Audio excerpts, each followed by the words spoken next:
नमस्कार, मैं जी सिंह सर जी सिंह मैथ्स के यूट्यूब चैनल पर आपका एक बार फिर से स्वागत करता हूं। मेरे प्यारे बच्चों, अभी हम लोग रिमाइंडर का एप्लीकेशन पढ़ रहे थे जिसमें 2 वीडियो हमने आपको दिया है। आज हम तीसरे वीडियो पे चर्चा करेंगे और इसमें हम प्रयोग करेंगे टिट फॉर टैट, यानी जैसे को तैसा। देखिए ये क्या है, हमारा मकसद क्या है इसमें कहने का, अब उसे आप थोड़ा सा समझिएगा। लेकिन उससे पहले देखिए, मैंने जो आपको बताया है कि हम जिसमें भाग देते हैं भाज्य है, जिससे भाग देते हैं वो भाजक है, और जितनी बार जाएगा वो क्या है, बोलो भागफल है, और जो बच गया वो बोलो क्या है, शेष फल है। इसी चीज़ को अब आप एक स्पेशल फ्रेम पर पढ़ेंगे। थोड़ी आज गर्मी ज़्यादा है। देखिए ये भाज्य है, भाग जिससे देंगे उसे हम यहाँ लिखेंगे भाजक। अब आप ध्यान से सुनिएगा, इसका इसमें भाग देने पर जो हमारा रिज़ल्ट आएगा वो भागफल होगा, उसे हम यहाँ लिखेंगे और यहाँ पर लिखेंगे शेष फल। देखिए हम इसका प्रयोग कैसे करेंगे, ध्यान से देखिएगा कि इसको हम ऐसे गुणा करेंगे। इस गुणनफल में जब हम इसको जोड़ेंगे तो हमें ये प्राप्त हो जाएगा, यानी हम भाज्य, भाजक, भागफल और शेषफल ऐसे लिखेंगे। ये गुणनफल में ये योग बराबर ये। इसी को हम आज के टॉपिक में प्रयोग में ले आएंगे। तो आइए देखते हैं कि इसका प्रयोग हम किस तरह से करने वाले हैं। चलिए अब आप ध्यान से सुनिएगा। हम लोगों ने 4 नियम इससे पहले पढ़ा है और आज इस वीडियो नंबर 3 में 5वां नियम में लेने जा रहा हूँ। देखिए, और उसे मैं लिखने ये जा रहा हूँ कि किसी संख्या में यक्स से भाग दिया जाए, यक्स से भाग दिया जाए और शेष फल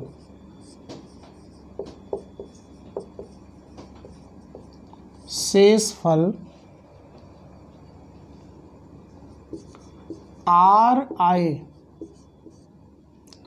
आगे देखिएगा, सवाल कहता है कि यदि संख्या का n गुना कर दिया जाए, देखिएगा ये टिट है, हमने n गुना किया है संख्या का, तो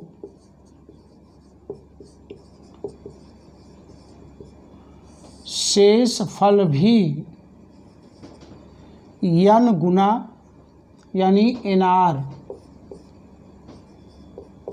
हो जाएगा, nr हो जाएगा। अब देखिए, जब ये nr होगा तो हमें इसे चेक करना पड़ेगा। त्रिशूल का नियम देखिएगा, ये फिर आ गया कि क्या ये रियल रिमाइंडर है। तो देखिए इसमें 3 संभावनाएं होंगी।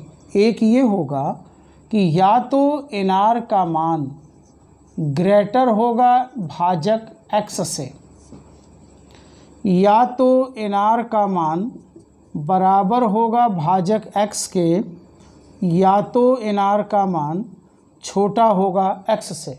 अब देखो, अगर nr x से बड़ा है तो इस nr में x से भाग देंगे और इसका वास्तविक शेषफल क्या है, इसके लिए पहला वीडियो ज़रूर देख लीजिएगा, ही उसका शेषफल होगा। अगर nr x के बराबर हो जाए तो ऐसी स्थिति में जो शेषफल होगा वो 0 होगा, और अगर nr x से छोटा हो जाए तो इसका शेषफल nr ही होगा। मेरे प्यारे बच्चों, ये चीज़ आप देखो। अब टिट फॉर टैट क्या है ये देखना कि जो व्यवहार हमने संख्या के साथ किया, संख्या के साथ हमने कौन सा व्यवहार किया, संख्या का n गुना कर दिया। वही व्यवहार हम इनके रिमाइंडर के साथ करेंगे। क्या करेंगे, n गुना, और उसे हम भाजक के साथ इस त्रिशूल के नियम पर चेक कर लेंगे, और अब जिस नियम का ये पालन करेगा रिमाइंडर वही हो जाएगा। अब आइए इस पर हम आपको एक प्रश्न करा करके दिखा देते हैं। ध्यान ये रखना है आपको, और इसका आप अच्छे से स्क्रीनशॉट ले लीजिए, फिर मैं एक क्वेश्चन आपको दे रहा हूँ। देखिए प्रश्न आपके सामने आ गया कि किसी संख्या में 13 से भाग देने पर शेषफल 5 आया। यदि संख्या का 3 गुना कर दिया जाए और प्राप्त संख्या में उसी 13 से भाग दिया जाए तो शेषफल क्या होगा। अब हमें कुछ नहीं करना है, हमें ये देखना है कि हमने संख्या के साथ क्या किया। देखिए संख्या के साथ हमने क्या किया, 3 गुना किया, तो हम रिमाइंडर के साथ भी वही करेंगे। बोलो रिमाइंडर कितना है, 15 है, तो 5 है, तो हम क्या करेंगे, 5 का करेंगे 3 गुना, जो संख्या के साथ वही हम रिमाइंडर के साथ करेंगे, और ये रिजल्ट आ गया 15। अब बताइए कि 15 जो है वो 13 से क्या है, बड़ा है। इसका मतलब त्रिशूल के नियम का पहला केस हो गया। अब हम करेंगे क्या, 15 में 13 से भाग देंगे, और रिमाइंडर बोलो क्या आया, 2 आया। यही हमारे प्रश्न का क्या होगा, आंसर होगा। इतनी बात समझ में आ गई। अब मैंने जो आपको एक यहाँ पर स्ट्रक्चर दिया था उसका प्रयोग कर रहा हूँ। यहाँ देखो हमें ये नहीं दिया है कि संख्या क्या है। अगर संख्या मालूम होती तो हम उसका गुना करते, भाग देते, आंसर होता। तो चलिए मान लेते हैं कि संख्या n है, और n में हमने भाग किससे किया है, 13 से। अब मैं यहाँ एक बात आपसे करना चाहूँगा कि इस प्रयोग या इस फ्रेम का प्रयोग करते समय ये ध्यान रखना है कि अगर प्रश्न में भागफल नहीं दिया गया है तो हम अंतिम भागफल को हमेशा क्या मानेंगे, 1 मानेंगे। तो देखो हम एक बार ले गए और रिमाइंडर कितना बचा, 5। अब हमने क्या कहा है कि इसका ऐसे कर दो गुणा, और उस गुणनफल में इसको जोड़ दो, ये रिजल्ट मिल जाएगा। बोलो n बराबर हमें क्या मिल गया, 13 एकम 13 और 5 18 मिल गया। अब यहाँ क्या कहता है कि संख्या का 3 गुना कर दिया जाए, इसका मतलब हम संख्या का 3 गुना कर दें तो हमें मिल गया 54। और कहता है कि प्राप्त संख्या में उसी 13 से भाग दिया जाए तो रिमाइंडर क्या होगा। देखो हमने 54 में 13 से भाग किया, 13 चौक 52, और रिमाइंडर हमारा क्या आ गया, 2 आ गया। तो हम इतने चरण को न लगाते हुए केवल टिट फॉर टैट का प्रयोग कर दें तो हम आंसर तक निश्चित रूप से पहुंच जाएंगे, और प्रश्न का आंसर हम बड़े आराम से क्या करेंगे, निकाल लेंगे। तो आइए अब हम चलते हैं दूसरे प्रश्न पर। देखिए प्रश्न आ गया आपके सामने कि किन्हीं 2 संख्याओं में 11 से भाग देने पर शेषफल क्रमशः 8 और 7 आया।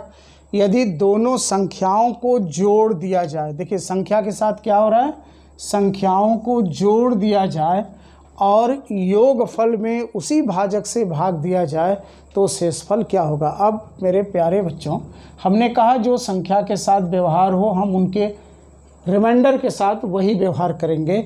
यहाँ संख्या को जोड़ा गया है तो हम रिमाइंडर को जोड़ेंगे, 8 + 7, और ये हो गया 15। किससे भाग देना है, उसी भाजक यानी 11 से।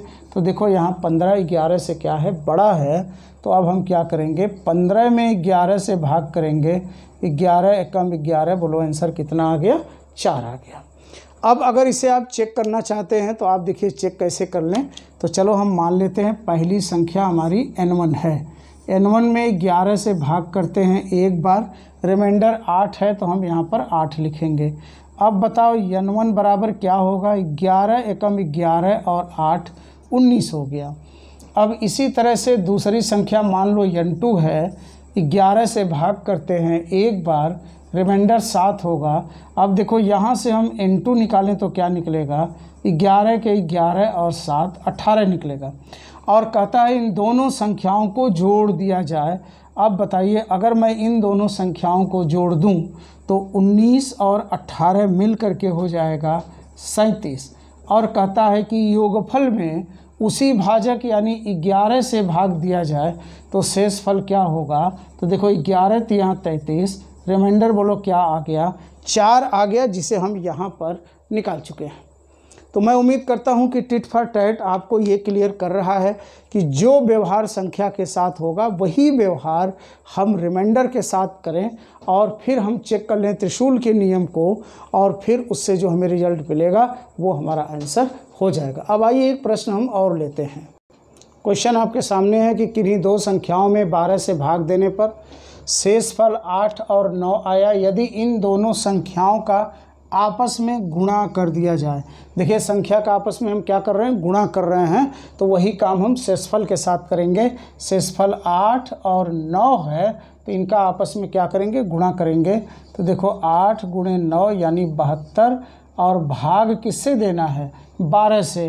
तो देखो 72 12 से बड़ा है, इसका मतलब है 72 में 12 से भाग करेंगे, 12 छंग 72 पूरा कैंसिल हो गया, रिजल्ट में क्या आ गया 0 और 0 ही इसका क्या होगा, रिमाइंडर होगा।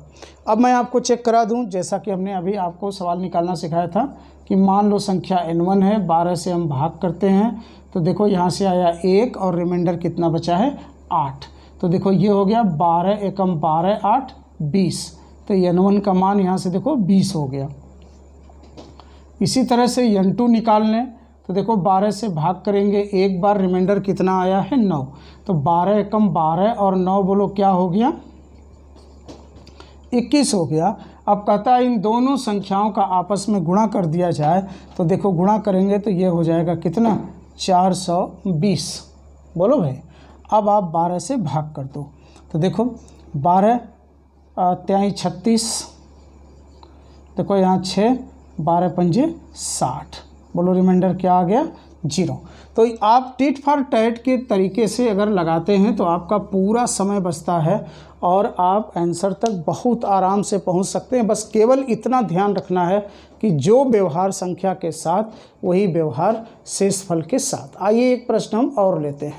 क्वेश्चन आपके सामने है कि किसी संख्या में 15 से भाग देने पर शेषफल 3 आया, संख्या के वर्ग में 15 से भाग दिया जाए तो शेषफल क्या होगा। अब आप यहाँ देख रहे हो कि संख्या का हम क्या कर रहे हैं, वर्ग कर रहे हैं, तो यही काम हम रिमाइंडर के साथ करेंगे। और रिमाइंडर बोलो कितना आया हुआ है 3 आया है। अब हम करेंगे 3 का वर्ग 9 हो गया और ये 9 जो है भाग देने वाली संख्या से छोटी है, अतः यही इसका क्या आएगा बोलो, शेषफल 9 आएगा। अब अगर आप इसे चेक करना चाहते हैं तो देखिए कैसे लगा रहे हैं। तो मान लीजिए संख्या n है और n में हमने किससे भाग किया, 15 से, एक बार रिमाइंडर 3। अब बताओ n की वैल्यू यहाँ से क्या आ रही है, 15 एकम 15 3 18। अब ये कहता है कि संख्या का स्क्वायर कर दिया, मतलब 18 का स्क्वायर कर दिया। 18 का स्क्वायर कर दिया तो बोलो कितना आ गया 324। और इस 324 में कहता है 15 से भाग दिया जाए तो रिमाइंडर क्या आएगा। तो देखिए ये हो गया 15 दूनी 30, 2 और 4। अब देखिएगा 15 एकम 15, 14 में से 5 गया, बोलो क्या आ गया 9। तो आपने देखा कि आप टिट फॉर टैट करके भी 9 निकाल लिए थे और जब आपने इसका प्रयोग किया तो यहाँ भी आपका आंसर बोलो क्या आ गया 9 आ गया। तो आज आपने देखा रिमाइंडर का टिट फॉर टैट रूल, और हम चौथे वीडियो में जब आएंगे रिमाइंडर के एप्लीकेशन के साथ। क्या अब धीरे धीरे एक्सरसाइज शुरू हो गई है, तो मैं पढ़ाऊंगा आपको उत्तरोत्तर शेषफल यानी सक्सेसिव रिमाइंडर, ठीक है। और ये भी बहुत इंपॉर्टेंट होगा, ये भी बहुत पूछा जाता है। फिर हम लोग अगले वीडियो में आएंगे जहाँ से सारे लोग शुरू करते हैं और उसी पर ख़त्म करते हैं घातांक, यानी घात में रिमाइंडर हम कैसे निकालते हैं। ये आपका ये आने वाला चौथे के बाद 5वें वीडियो में आएगा। उम्मीद करते हैं कि आपको वीडियो अच्छा लग रहा है, आपको समझ में आ रहा है। आपका कमेंट और अच्छा है, कमेंट हालांकि भरपूर आ रहा है। और आप चैनल को सब्सक्राइब ज़रूर करें, मित्रों को भी बताएं, शेयर करें, लाइक करें, ताकि हम जल्दी से जल्दी ऑनलाइन आ सकें। आपका इतना सहयोग ज़रूर हमारे लिए होना चाहिए। क्योंकि आज गर्मी बहुत है, वीडियो हम यहीं पे रोक रहे हैं। फिर मिलते हैं अगले वीडियो में। नमस्कार।